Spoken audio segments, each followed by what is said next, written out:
Welcome, everybody, to a What? Not Another Reselling podcast here on Jack's Treasures. Our podcast focuses on the live portion of reselling on sites such as Whatnot, District, Jamble, and other similar live selling sites. We don't edit our podcast. We're 100% raw. We try not to sugarcoat or blow smoke. We want to bring you the truth about live selling. Yes. And today we are going to be discussing the do's and don'ts of buying pallets to flip on Whatnot with...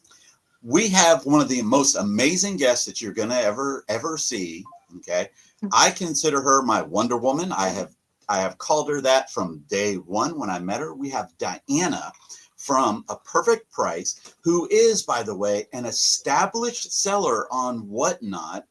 She meets all the criteria of being an established seller. She's got followers over 10,000. I think she's got 18,000 if I'm not mistaken. And she's well over like a kabillion sales. Okay. She sells almost daily, just letting you know. Okay. It was really hard to get a scheduled time for her because literally she's on all of the time. Everybody says that about us, but it is not true. It is all Diana from The Perfect Price. She might be over there. I have no idea when this thing does. She buys pallets. So she sells pallet merchandise. And she is, as I said, my Wonder Woman. So, ladies and gentlemen, I want to present to you Diana, A Perfect Price, wherever she is. Hello, Diana, go everyone. ahead and say something about yourself. Hello, everyone. Yes, I am Diana with The Perfect Price. I've been a reseller for about 15 years or so. Wow. Okay. Yes, and I am also a full-time mom, so it's kind of a balancing act with the 3 kids and my business, but this is just what I love to do. So that is awesome. Now, are you on any other platforms live selling? No, I am not live selling on any other platforms, but I have had a few offers. But nothing that has really been like, oh, I need to do that. I like my Whatnot family. Yes. Do you sell on eBay or any static sites? Yes, I have an eBay and I have a Facebook group, and I also sell on Poshmark, and I've done some Mercari, but I kind of stopped listing on there, but mostly eBay and Whatnot. Okay, and there will be links down there below to Diana's eBay account if she sends it to me, because I always tell her, yes, I want to link as much as I can, and some of them forget to tell me the stuff. But there will be links down below, definitely, to her Whatnot that we're going to talk about. So we're going to be talking about buying pallets. So this section is called Real Talk, our Q&A. So you mentioned you've been reselling for about 15 years now. How did you get started reselling? So I was actually an extreme couponer, and I would go all out and buy like shelf loads of Tide and just whatever I could get coupon deals on. I was like running out the door whenever there was something good to go get, and then all of a sudden I had it was mostly stuff at first that we needed, like diapers or things like laundry detergent, and then I was like, well, wait, I have a lot of extra stuff, so I started listing stuff on Facebook Marketplace, and I just kind of made a Facebook group from there and started having people join that. And then I would have garage sales and sell my stockpile that way. And then, but I was always a big garage saler. So I would also go to garage sales, and all the, it kind of came upon me one day, I was at a garage sale and I was like, well, wait a second, that's worth way more. Just some, and I started picking things up, not realizing that there was a whole thing of you can resell things from garage sales, and that's kind of where that I just, and stuff around my house I would sell, and that's kind of just how it all started, was mostly from couponing. It came from that because I got somebody else. We just talked to somebody that said the same thing, that they started out as extreme couponers. And I think that's amazing, because we've had people that have started off with having auctions in their family. Like their father was an auctioneer. I know Lauren and Josiah's mom and dad did Lauren did like flea markets. Yeah.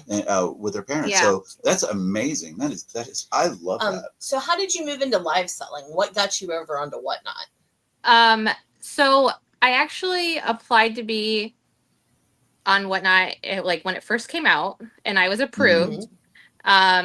But then we moved my whole family from Iowa to Michigan, and Oh wow. it was like I just couldn't like add that on top of eBay in the middle of all that. And then in 2023 I had a friend who I would go with, and like we would split shelf loads of stuff from when couponing. She was like, I'm selling on Whatnot, and she was selling kids clothes. And I was like, I don't really have like collections of anything to sell. You know what I mean? Like it was like, and that's kind of what Whatnot was, or I thought was. But I did have this. I had these Bionicles, the Lego Bionicles, you know. Yep. Yes. And Yeah. and so I was like, well, I have a bunch of these. Maybe I'll try to do a show. And so I did. My first time on Whatnot was April 1st, 2023.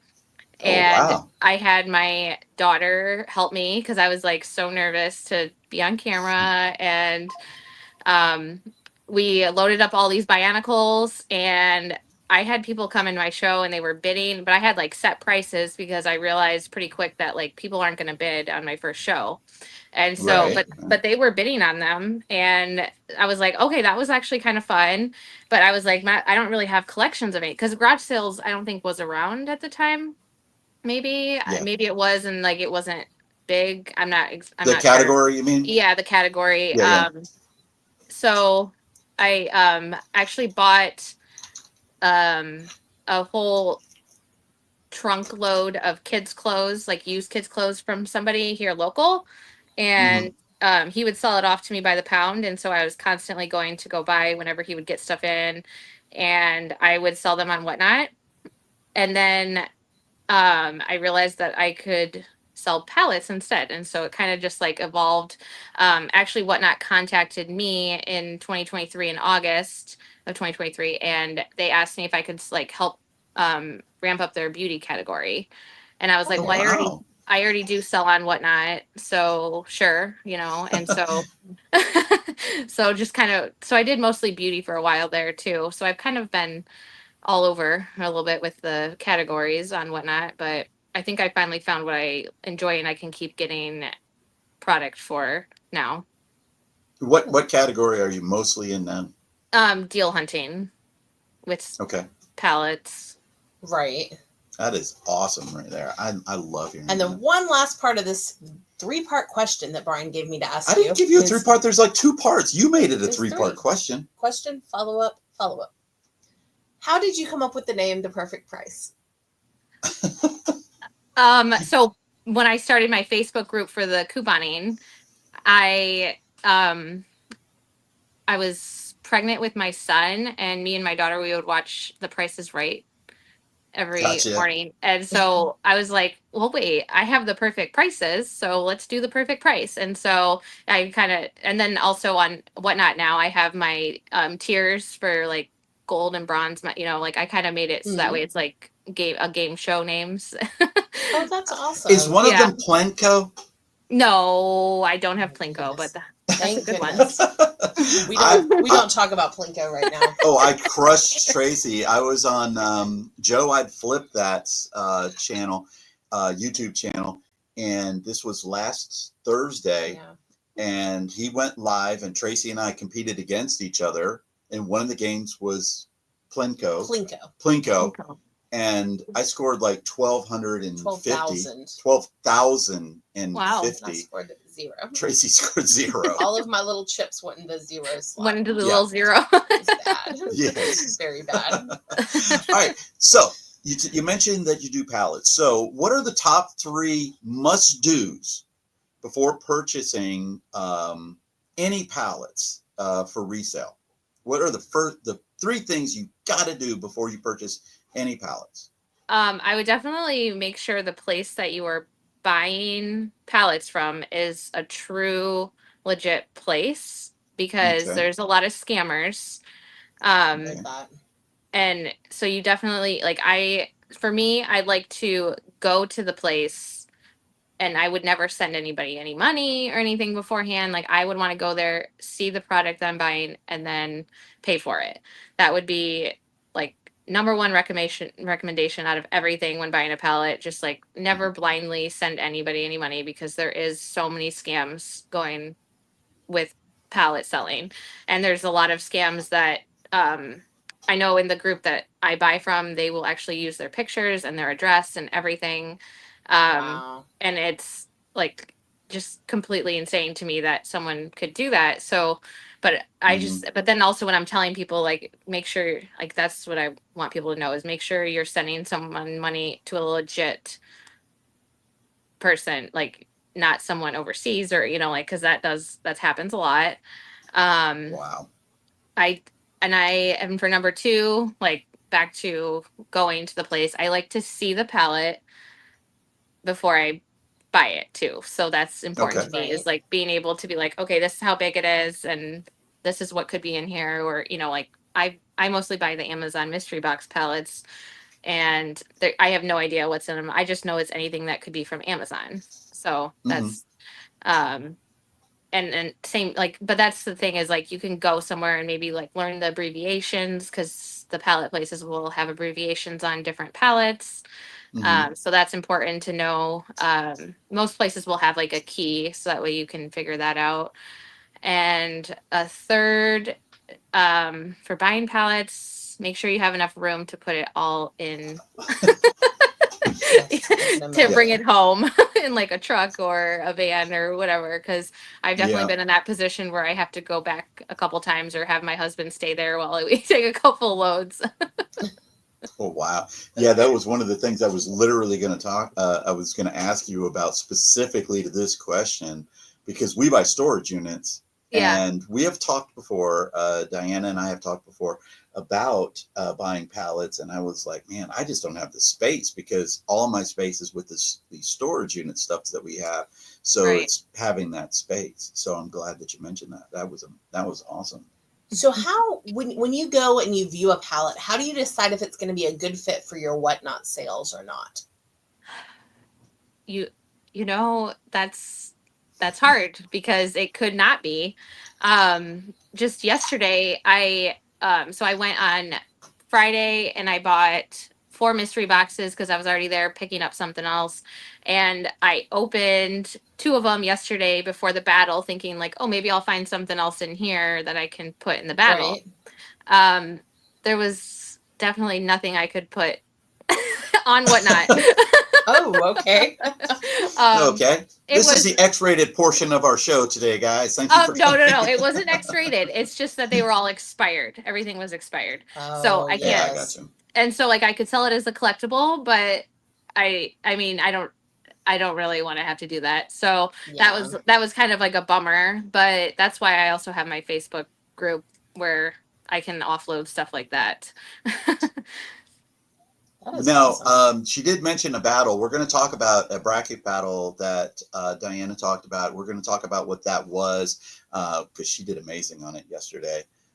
But great answer. So, how do you, though, when you're looking at the palette, are you looking for stuff specific, or because we have seen people? I don't. Do you know Dottie of Lover Dogs? I've heard of her name, yeah. They buy pallets too that are tool pallets, mostly Ryobi and things like that. And they always tell us, don't go to this one.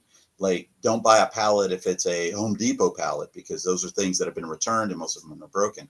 So when you're looking at a pallet, what are you looking for specifically? Um, so for so if I want to go in and buy something for whatnot, I usually like to look for smaller boxes, like, because then I'll know it's smaller stuff that I can ship. Mm-hmm. Um, and I kind of stick to the ones that I know have been good for me. Mm-hmm. Um, that's kind of helpful, like just kind of buying a few pallets and just knowing like, okay, this is what I want for whatnot. It's kind of hard to go and because you just see a bunch of brown boxes and you don't know Okay. what's Right. inside. um I know that there's a few times where I'll go buy a general merchandise like Dollar General pallet, which can be anything from Dollar General, and I can see like, oh, this one says toys, or like it's a full case pack of like toys or baseball cards, or Mhm. and stuff like that. And so that's something that, okay, yeah, this is probably more toys or like outside stuff. And sometimes like on the Dollar General there will be some labels, but that can mean nothing too. Those could just be boxes that they put stuff in.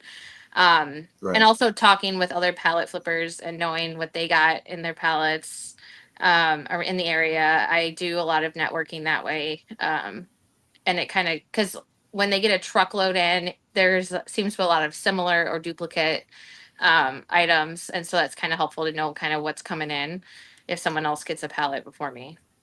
That's actually something we were going to ask later on. So most of the pallets you're buying are actually unmanifested. You don't have like a list of what's included. Right. Okay. Okay. Do you, with your networking, do you guys trade back and forth? If somebody is like, oh, I can definitely deal with, I don't know, say dog food. Yeah, dog foods and stuff like that. Do you guys trade back and forth? Yeah, we've talked about doing that. I've bought boxes when someone gets like a lot of something, like I'll buy a box from them or stuff like that. So that way they're not stuck selling 1,500. One of my friends, he got 1,500 Bluetooth waterproof speakers. And so I was like, I'll Mm-hmm. buy a box from you, so that way Right. he's not stuck selling all those by himself. And then I know I've talked to another friend of mine that's local to me. I told her, like, okay, if you get a million baby got like the little pool goggles again, like I'll trade you some stuff. And I've actually traded a few things with someone else before too. We'll just do 10 for 10 or something, just so that way we have more variety too. That's big in the storage units too. We've Mm-hmm. sold and traded back and forth with people who bought a unit. It'll be like, well, we got all these tools. We don't really like tools, and they don't really like video games. Let's switch. Yeah, right. Remember the one time that I bought a storage unit, and the guy wanted a ladder that was in the storage unit, and I literally sold him the ladder out of the storage unit before I even paid for it. Yeah. So he gave me like $20. I said, yeah, go ahead, take the ladder. Yep. And stuff. So yeah, networking I think is very, very It's important, huge. especially with what you do, Yeah. for sure. Now, what's the biggest mistake that you have made when buying a pallet, and how did that change how you view pallets or sell? Yeah, that's a good question. I think every pallet I've bought has been a learning process. And the very first pallet, my husband actually went and bought it for me. And I was like, try to find small stuff, so it's stuff I can ship, like, and it was an Amazon monster. And so there was a lot of, because I live out in the country, we don't have a lot of people out here. And I know, like, I'm going to have a hard time getting people to drive 20 minutes to come pick up like a big chair or something, like stuff like that. Yeah. And so that first pallet was full of very large items that I did have a hard time. It took me up until last month to sell every single item from that pallet. Oh, so, wow. Oh my gosh. Wow. It's not that I did make my money back on it and everything. It's Right. just that, and I would also stay away from any pallets that have mirrors on them. Like if you can tell there's mirrors, those are usually going to be broken. I don't like to buy anything that could possibly be broken inside, because then I Mhm. just have to make more trips to the dumpster, and I don't really want to Right, have to do yeah. that. Yeah, same with us with storage units. Matter of fact, we bought one storage unit, and it was in Rome, Georgia, which is about an hour or 2 hours away from where we live. And we bought it because it had this gigantic mirror in it. We did used to do antique malls, and we had bought it we had a specifically booth for at the an antique mall, so mall. we were planning on putting it in that.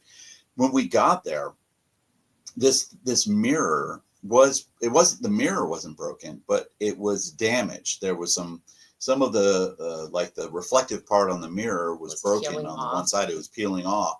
And so I'm looking at this thing and I'm going, dang it, I got to put this thing in my truck. It literally took up the entire back of my truck. Plus the gate had to be down. So I had to strap this gigantic mirror in. and because it was way bigger than I thought. So Right. Funny great story, we finally advice. did sell it for a profit, calling it a haunted mirror. That's over what we the called it. Halloween And season. we that's how we did it. We put like little black stuff on Yep. it and everything like There you that, and go. called it a haunted mirror, and it sold It right did around sell. thing. And I was sitting there going like, who the hell would buy this thing? And we sold it for like $100. Yeah. So We made it was money great. on it, We like but- doubled our money on the Well, there you go. Being resourceful. That's the way to be. Right. Well, I'm telling you, as a reseller, boy, you You learn that have really to, fast. And I yeah. guarantee doing pallets, you have got to be able to do that because you got so much money into this thing, plus your time. And as you said, driving to go get the pallets back and forth. And when you have to drive back and forth, you said you live out in the country. I'm sure Yeah. the pallet house isn't like next door. Right. You know, so we bought in, storage units in Tennessee Yeah. and in Alabama. So We've tried definitely Florida, down. but we haven't succeeded yet. Maybe that's because this Florida's year. outrageously overpriced. You mentioned when someone's thinking about buying a pallet to make sure that the facility is legit. What are some red flags that you might look for if you're considering a new pallet supplier? Yeah. Well, the first red flag would be is that they require money up front. Okay. And I know that the place that I buy from 99% of the time, they have a blue check mark on Facebook. So that's like a verified, they pay every month, you know, like they're verified they're legit. Right. And anytime maybe there's like any type of pressure or like maybe people saying like, oh, pay half of it now. And then when it arrives, you know, you can pay the rest. Like that's a red flag. Cause they're just going to take that, you know, oh, you paid $100, that you're never going to see that again, you know? Right. And yeah, just make sure they have a actual business that you can go to, I think is the best. Okay. I know, and then I mean, if anybody wants to know the places I buy from, I'm happy to share. They're they're like their own network themselves, like the very big community of sellers that all go there, and they've like made their own community from selling pallets. Now, are they just to let you all know, Diana is in Michigan, right? So, does the pallet company that you buy from, or the supplier that you buy from, are they just local to Michigan, or are they nationwide? They are local to Michigan, but they do ship from their Okay. website, and they have tons of employees that are so helpful, and they'll take orders, like talk to people on Facebook or on the phone. So, and I know that because they post it in their group all the time and how helpful they can be. All right. Well, what we'll do is I'll put a link there down below to their website and let people go in and check them out. And Yeah, I'll even tell them to make sure that they mention Diana the perfect price when they come in. there you go. Hopefully Diana can get some traction. Yeah. You mentioned that you buy mystery boxes as opposed to manifest boxes. This is one question that it's really going to combine the two. If you were to buy manifest pallets, those are ones I guess that have a list of what is on there.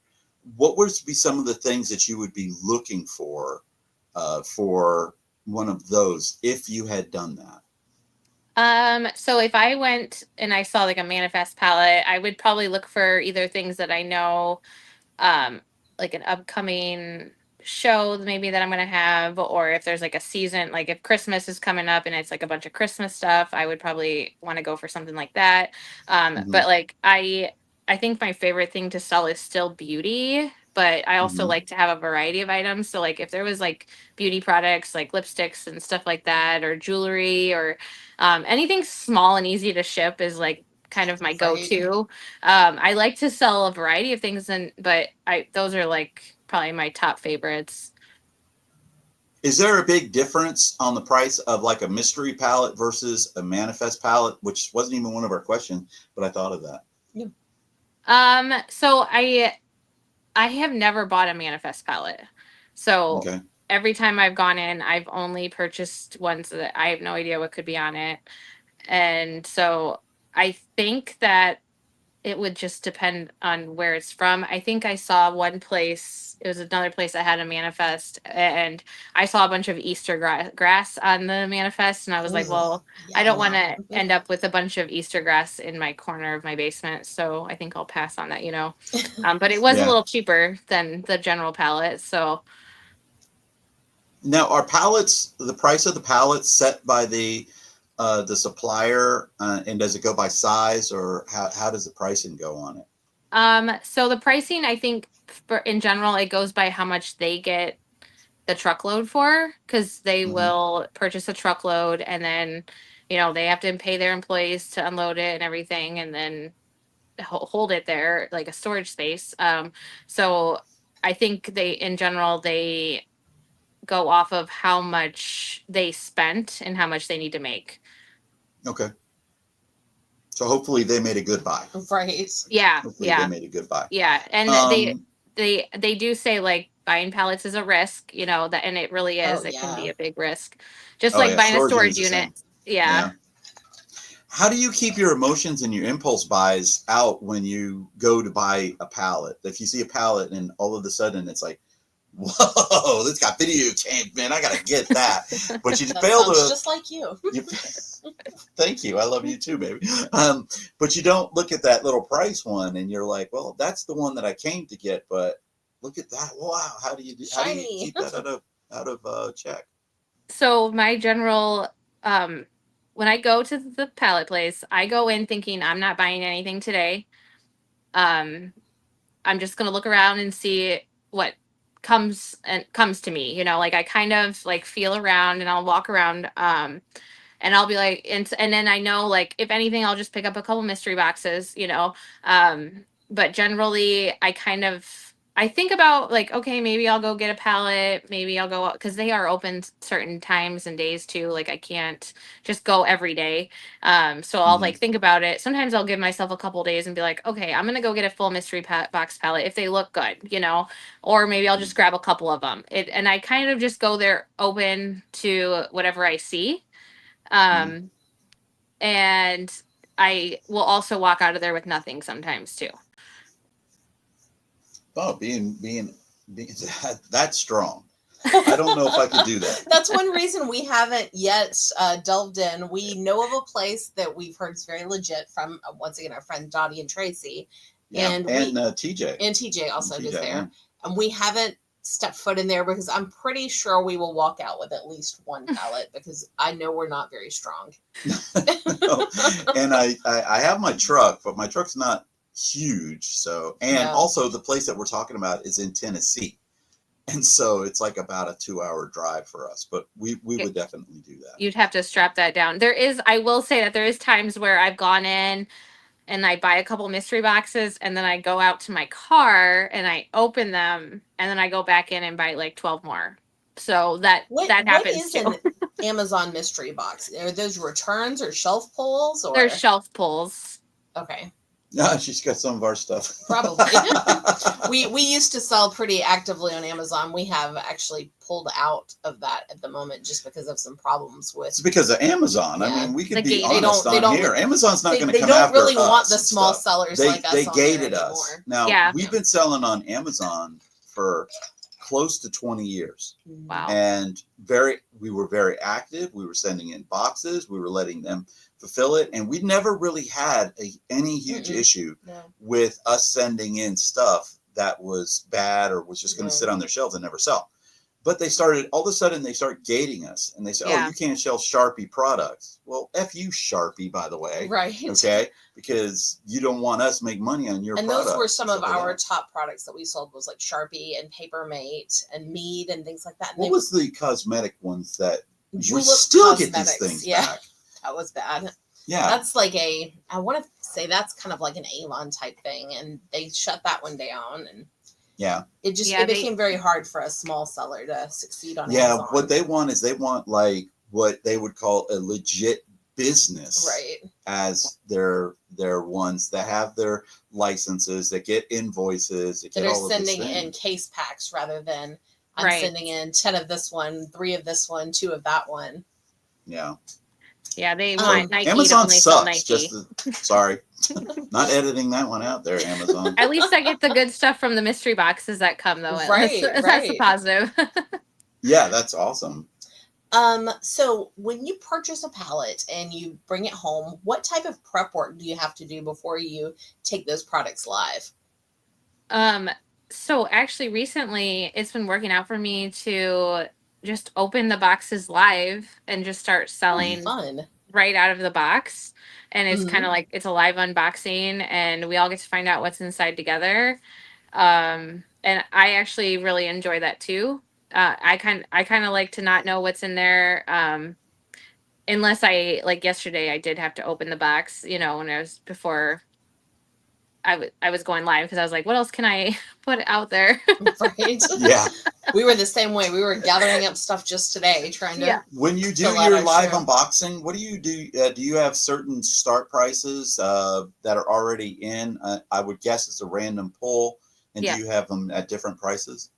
Yeah, so I do have a couple weights in there, and then I've been just putting like 1,000 of each. And um, if I pull out like $100 shoe, I know that I'm not going to have a bunch of like size 9 men in the show, so I'll probably set a price for something like that.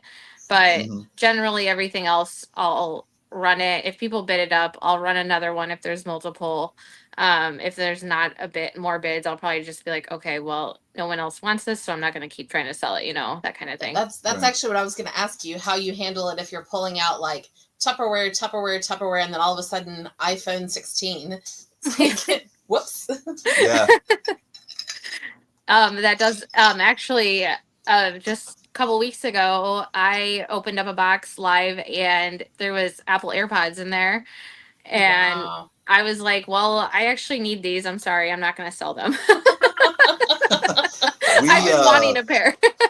we have a funny story Got a about story about that. iPods. Yep. We bought a storage unit and there were 35 boxes of Apple AirPods in it. They were all sealed.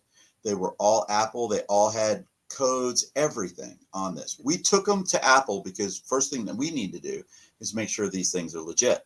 Yeah. And the guy said, these are legit. We took them to our AT&T guy who deals with Apple products all of the time. He says they're legit.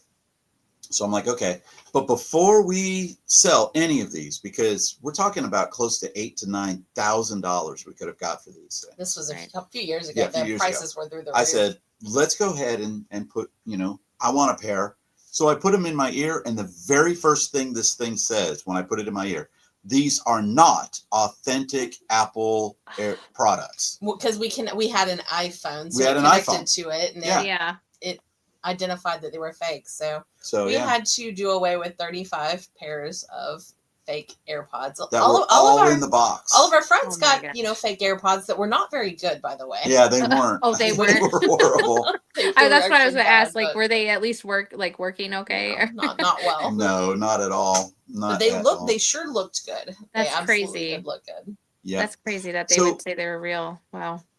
Oh gosh, yeah. They looked at it in the box, literally legit. It looks like a real thing. And even when you open it up film on it and you was take right. it out of the box, it still looks legit. It's got the packaging like that an Apple Wow. product would have. It's got everything that makes it look like an Apple. And you put it in your ear and it says, this is not an authentic Apple product. And I was like, wow. All right, we've touched on this one a little bit, but what advice would you give to somebody that was buying their very first pallet to sell on Whatnot? Okay, well, I would say probably look for things that are shippable. Okay. Look for smaller boxes. Look for maybe like a good starting would be a pallet of toys or Target with the smaller items, not the ones with like the big car seats and everything like that. Yeah, no vacuum cleaners, no car seats, stuff like that. But general, we got a story about vacuum cleaners today. Oh, let's hear it. And we were in line checking out at Walmart, and it should have been really fast, but we're standing there, and the conversation in front of us is going on and on. This lady is trying to get some product for $2. It was a notebook. It was a notebook. Yeah. Because she took a picture of it with her phone right in front of a sign that said $2 and something. Well, it wasn't obviously another product. Someone just stuck it in the wrong spot. And then she's telling the man, she's like, well, I'm going to take this up with the management. I got a vacuum cleaner for 50 cents because of y'all's mistake last time. Yeah. Oh my gosh. Yeah. A working brand new vacuum cleaner, she said, for 50 The cents. cashier was like, there is no way. The guy was very good. I shout out to the guy over there at the... His name was Dale. Yeah, his name was Dale over at Walmart on Marietta Street. And oh man, he was so calm. He goes, "Well, ma'am, I'm sorry. If you want to challenge it, my manager's right over there and stuff." He goes, "If you want it, you can pay. I think it was $12 or $14 or $19. I think it was $19. If you want it, that's great. But I'm not going to sell it to you for $2.49 just because you have a picture of it. I apologize for that." So yeah, that was just bad. It was bad. All right, this is our What's Up segment right here where we're going to be talking about stuff that is happening this week or that's happened last week or whatever on reselling platforms. Our first thing is Derek, whose name is Fundamentals on both Whatnot and here on YouTube. He is hosting a bracket battle raid train with Blazin' Bunny this month. And this is where sellers are trying to sell the most items they can in only 10 minutes. We're in that battle, and Diana is in the battle. She actually competed yesterday, and she sold over 100 items in 10 minutes. Yes. What do you think is the biggest benefit to someone on Whatnot being in a train like this? The biggest benefit is I think it challenges you, and it kind of makes you think outside of how you do your regular shows a little bit, and also the community aspect is really nice too. Absolutely. Yeah, it is phenomenal. We sold 118 in our battle last month and lost. Oh, we sold 118. Yeah, that's a lot. I'm happy that the person we lost to is not in the battle this time, so we don't have to lose to her again. She just, I mean, it was like all of a sudden, and I'm like, how many did she get to? She got to 134, and I'm like, oh, we could do that. I got like 200 items out here. Yeah. We got to 118 and she goes, "We got a raid." And I'm like, "No, we don't."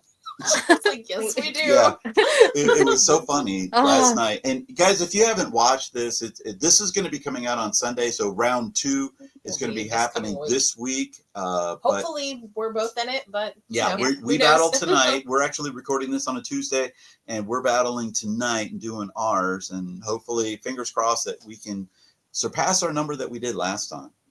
But that was it's a lot of fun. I love the raid train. And you get rid of a lot of stuff and you bring in some fast cash, which is always beneficial. I know for us it'll bring in a little bit of money. Maybe it's time to put that towards the next storage unit or go yard sailing or something. Because I have so much more room out there. I like the buy a pallet idea. We have toyed with it for so long. I think we just got to pull the trigger. We just got to pull the trigger. But we've had a lot of people tell us to not buy Amazon pallets, at least not here in this area, right? Because they say that those are normally returns, and those are things that are broken. And so I think probably from facility to facility, they're getting different kinds of truckloads. Yes. So maybe the place that we're talking about going, their Amazon truckloads are not as good as the ones that your buyers or suppliers are getting and stuff like that. There is a lot of different Amazon pallets too. There's a lot of different ones, and they're all named differently. So it could just depend on which one you guys have there. Right. But we're going to go up to Michigan and buy one of the mystery boxes. Come on up. Hell, we did it before. We never set foot in Michigan yet. We got close. We got very close. We got very close. We were very, very close. Yeah. We were very, very close. All right. Another thing too is we are really deep in the summer slowdown. Everybody keeps talking about the summer slowdown. This is a traditional time of the year where sellers experience a slowdown in sales. My question for you is have you experienced a slowdown in your shows on Whatnot? And if so, do you equate that slowdown to the summer slowdown or something different? So I don't see a summer slowdown generally because I actually can put more work into my work in the summer with my kids home, and I'm not taking them of 50 million places every day. So so I actually have more time to put into my work. And so I actually see a boost in sales over the summer. There you go, guys. There it is right there. It's actually harder for me in the winter when my son's in hockey and my daughter's in dance. And so those are winters, like fall and winter and spring sports. And so I spend a lot more time sitting at ice rinks and dance studios instead. Now, do you buy pallets during the wintertime? I do. I just buy less pallets in the wintertime. Okay. I think for us, I don't see so much as a summer slowdown as I do see just a boost in the winter for the products we sell, which we sell a lot of toys, a lot of video games, things like that, yes, some of that stuff is going to become holiday presents. So I feel like we just get a boost then rather than a slowdown now. Yeah, I haven't really experienced a slowdown. As a matter of fact, ours would be on an uptick. Maybe mainly thanks to dollar starts and video game consoles. And also we do promote some of our shows. At least those shows we do promote at a lower dollar amount. So we'll be getting a little bit of growth from that. Our next segment is what we call Shine the Light. It's where we spotlight live sellers at 3 different levels based on their number of sales and followers. We look at sellers on various platforms. Today, we are actually looking at all Whatnot sellers. Yes. I'm excited about this first one. Our new seller, his name is Tommy. His username is Buffalo_Picker. And he is a amazing Amazon seller. He's like through the roof on his Amazon sales. And he's decided to come over onto Whatnot and start dabbling with it. Right now, he has 945 followers and 1.7 thousand sales. And he is actually the first reseller that we met in person. He gave me a nickname. He's fairly local to us. We met him at an estate sale, and he called Brian the whale shark. On his video. He does have a YouTube channel. And by the way, when I link him down below, I am going to link down his YouTube channel. Yeah. You want to check him out. He is hilarious. It is Buffalo Picker. And we liquidated an estate sale. And he was there, and he heard me negotiating with the estate sale company. So he calls me the whale shark on his video. I've never met the man. Because at the time. At the time, we shut down the estate sale. Yeah, we shut it down. They literally shut down the estate sale when we liquidated it.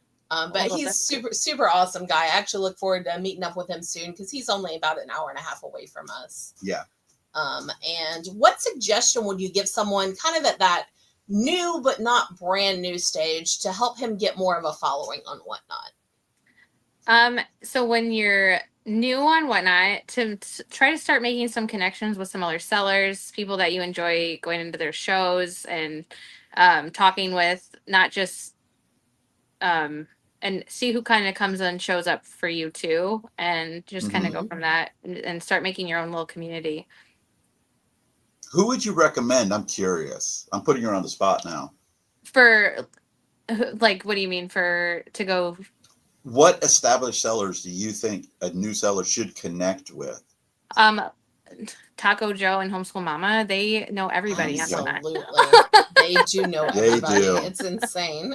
They're their own community, and I feel like that's how I know so many of you guys, like that's I think everybody considers them their best friend. Yeah. Somehow.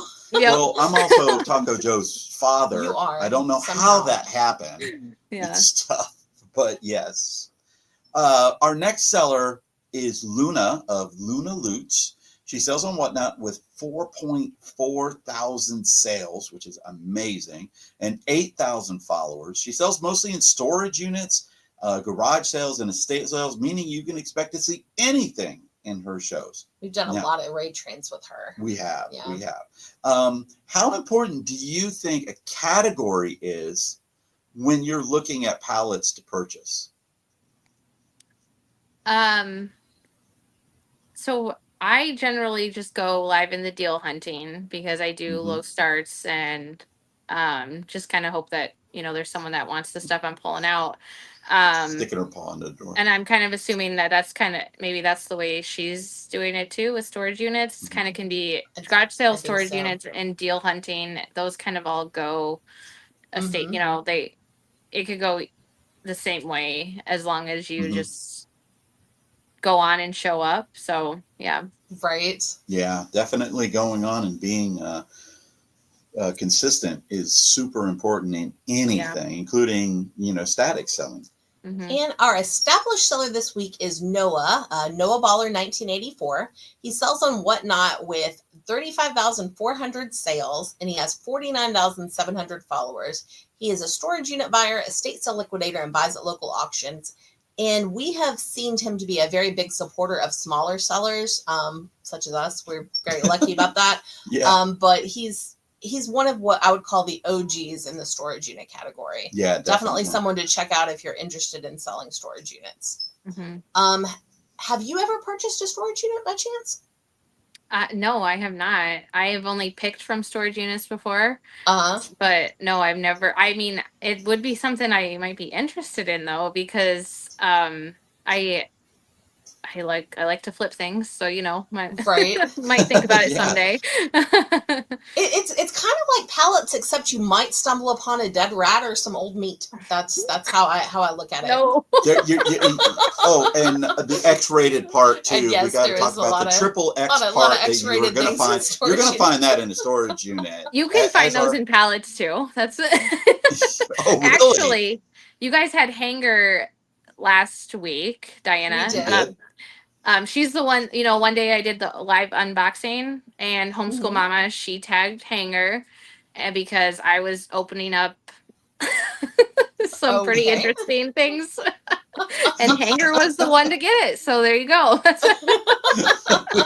We love Diana. Yes. I wish she lived closer. She's, being in She is, like, California. very high on my list of people I want to meet from Whatnot. I mean, Yeah. And we will be meeting Diana, the perfect price. There's absolutely eventually, no yeah. doubt on We that. love to travel. So One day. We love It'll to Come up to happen. Michigan, look at the lakes. It's got beautiful beaches. I loved the beach from Indiana, and Yeah. Brian's like, "That's not a beach." No, it was a beach. Well, I grew up in It South is. Florida. I grew up in South I Florida. grew up in Atlanta, so that's a beach. Fort Lauderdale, It's a beach Fort with Lauderdale no- Beach is right there. No sharks and no salt water. That's what it is. It was beautiful. So It's a beach. from your perspective, what similarities do you see between buying storage units and pallets? Yeah. Well, the mystery is definitely Right. there, and the digging. And the only thing that's different to me is like you could find more. No, because you can find used stuff in pallets too. So, I mean, Right. generally more pallets are new stuff, and generally storage units I see them as like used stuff. But you Right. could find new stuff in a storage unit, and you can find used stuff in a pallet. So it's pretty similar. We bought last year, or I guess it was in 2024, we bought 3 storage units that were 100% brand new merchandise. Yeah. It was all office supplies from Office Max and Staples. And I mean, it was essentially like buying a truckload of Pallets. Yeah. from that. And so, it goes all over the place. We haven't done pallets, but we have essentially experienced it with those units. Yeah, it was really hard to do that one because of, again, the space that was it. And we didn't buy one, we bought 3, which probably would have equated to an entire truck, an entire semi. Maybe not quite. It was 2 25-foot U-Haul trucks for full. So I'd say at least a half of a semi. Yeah, about a half of a semi. But we were actually just kind of saying, man, I wish I had some of that stuff left for this train Oh right my now. God! For the This bracket would have been so battle, perfect. we Right. would have been set. We would have been set. And we're going to make sure we have links down below to all of those amazing sellers so that you can check them out. Follows are free, so help them grow. Yeah, definitely. That would be Tommy the Buffalo Picker, Luna of Luna Loots, and Noah for Noah Baller 1984. It is time now to turn the tables. I know this is like the most exciting part of the show where our guests get to ask us, Jack's Treasures, mostly Tracy, any question that they want to know about for Jack's Treasures. Yep. Okay, well, the first thing that comes to my mind is, what do you guys enjoy about working together the most? Like, what is the... I guess it's nice to always have someone right there that you can bounce ideas off of. With what we're doing, it's I mean, everything's always changing. We're changing up. Are we going to run this show this day, run that show that day? Do we want to go here and do some picking? Do we want to do that? It's good to have another person because we don't always agree and we can bounce those ideas off. And I think it helps us make smarter I decisions. will let you know, overall. I agree with Tracy a lot more than she agrees with me. Like a lot more. All right. Tracy will give a suggestion and I'll be like, yeah, that's great. I love that one and stuff. And I give it a suggestion and she's like, no, I wouldn't do that. You know, no, I wouldn't pick that up. No, we shouldn't do that. No, let's not do that show. You know, so but the best part for me about us working together is that our marriage, we got together about 11 years ago. Well, no, about 12 years 12 years ago. We've been married for 11 years. And we built Jack's Treasures together. Mm-hmm. So it's something that not only has strengthened our business, but it's strengthened our relationship. Yeah. Because it's one of those things where we are together, and we literally were just talking about this the other day. We're together in the same room about probably 20 to 22 hours of a 24-hour day. And we very rarely fight. Now, we do, obviously, because we're married, and that's part of being passionate about what you do and having that love. Just you're going to have that where you have those disagreements.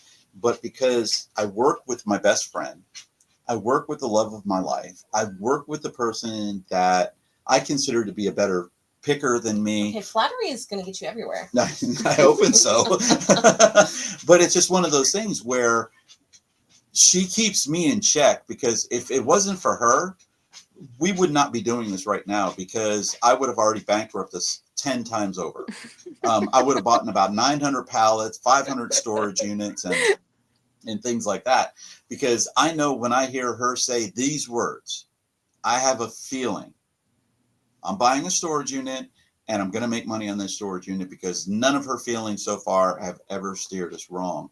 And so that's probably the absolute best part about working together. I was able to quit my job. I was a teacher. I taught for 18 years, and I was able to quit my job and replace that income the first year that I did it. That's amazing. So, and now we're more than doubling. No, I'm sorry, government. We're not doubling our income. Yeah, no. We're still in the poverty line. We're still in the poverty line, as far as y'all know. But yeah, those write-offs are amazing. Yes, but that is probably the best part of us working together, is that we're able to bounce those ideas off of each other. Do you guys have like I said, she keeps me grounded. Do you guys have set jobs then, like that one of you will only do, or? Not really. I do more of the shipping, because if it's a small show, I'll just ship it myself. But when we do like the bigger shows, like tonight's show, we will do that together. Other than that, it's pretty. And I do a lot of the heavy lifting. Yeah. Like for the storage units, moving stuff around, building stuff, fixing anything that needs to be fixed. 'Cause we really don't do a lot of fixing. When I sell furniture out of a storage unit, people always tell me that, you should paint that. And I'm like, no, you should paint that. Yeah. You paint it, I'll sell it. Okay. That's right. one thing. So I do most of that part. As far as the shows go, I probably do about 80% of the shows. Tracy does about 20%. As far as being on screen. Being on screen. But I don't, it's not one of those things where it's a set in stone. Mm-hmm. It's more or less of, I'm a big ham and I love being in front of the camera. So it's hard for me to give that up. How does your husband do with you doing this? Does he come and help you out too, or does he work full time? So he does work full time, and his job is pretty demanding, so he doesn't get a lot of time to help me. But I was going to announce also that I'm getting a truckload of pallets, which is definitely awesome. Which is also like a sight unseen, but I do know where it's from. I do not know what's on it. But okay. I know I have bought a pallet of TJ Maxx and Home Goods before, so I'm hoping it's similar to that. But it is definitely, it's unseen, and I feel confident. It is through the the GRP liquidations place that I buy from. So I feel like, and they just got a truckload of it. And so then they're offering it to someone else. And so me and a couple others split it. And so, yeah, so now my husband was like, he's going to help me at least once a week, he said. So we'll see how that goes. Yeah. That is great. You guys heard that first on Jack's Treasures. What? Not Another Reselling Podcast. It is announced. Diana, the perfect price, is buying a truckload. We need, you know who we need to talk to about that, right? Who? Oh, Tony yes. and Lysandra. Yeah. Tony and Lysandra, which is ilovediscounts_com. I don't know if you know them, but that's what they do. They buy truckloads of stuff. They actually have a huge warehouse. We were privy to be in their warehouse to see all of their stuff. They actually have a store too, a grocery store that they sell out of, that they want to sell that. And I was like, yeah, I can understand. Tony said that that's probably some of the hardest work that he does right there. But if you want to, those two are amazing, and you can check out their shows. So you're going to try to move into that volume seller. Wow. Yeah, I think we'll move in, you know, shifting gears a little bit. We'll see how it goes. Hopefully it's all amazing and great. You know, we'll see. Well, let's give it, I want to give a big thanks and a huge shout out to our amazing guest, Diana Wonder Woman. Okay. The perfect price.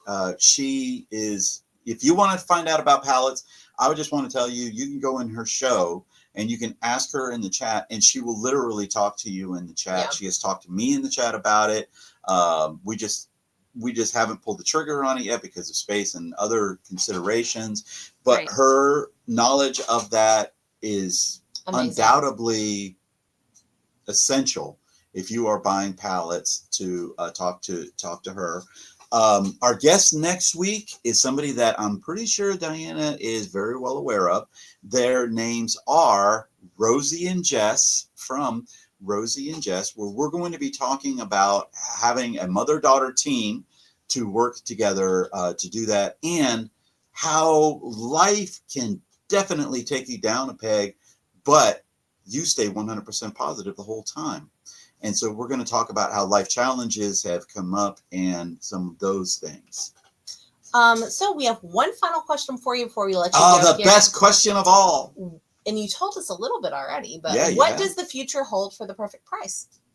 Well, the truckload is kind of where I'm at right now. I am definitely, though, like, open to a lot of things. So I never know. Whatever opportunities come at me, I definitely consider them. And yeah, this truckload is just, I think, the next step, hopefully, in my business, and we'll go from there. I got an opportunity for her. What's that? A graphic T-shirt battle with Jack's Treasures. Okay. Oh, you heard it. She has accepted our challenge for a graphic T-shirt. I'll have to find some T-shirts, but I'm in. Well, he keeps challenging multiple people, so you may have a little bit of time to get some together. I'll start collecting them. You should. There you go. It would be a lot of fun. Great. You just let me know when. But anyway, thanks to everybody for coming out today. Thanks for watching us. If you like what you see or you have any comments, we're always here to help. Drop a comment down below or send us a PM over on Instagram at Jack's Treasure Trove. As always, give us the help with Stop Soldier Suicide and the Naughty Cat Cafe, which are two charities that we help. One, which helps with veterans who are suffering from mental anguish after having served, and the other is for cats that need a home. We'll have links down below. Like, share, subscribe, and we'll see you next time. See you next week on Jack's Treasures. What? Not Another Reselling Podcast. Bye. Bye.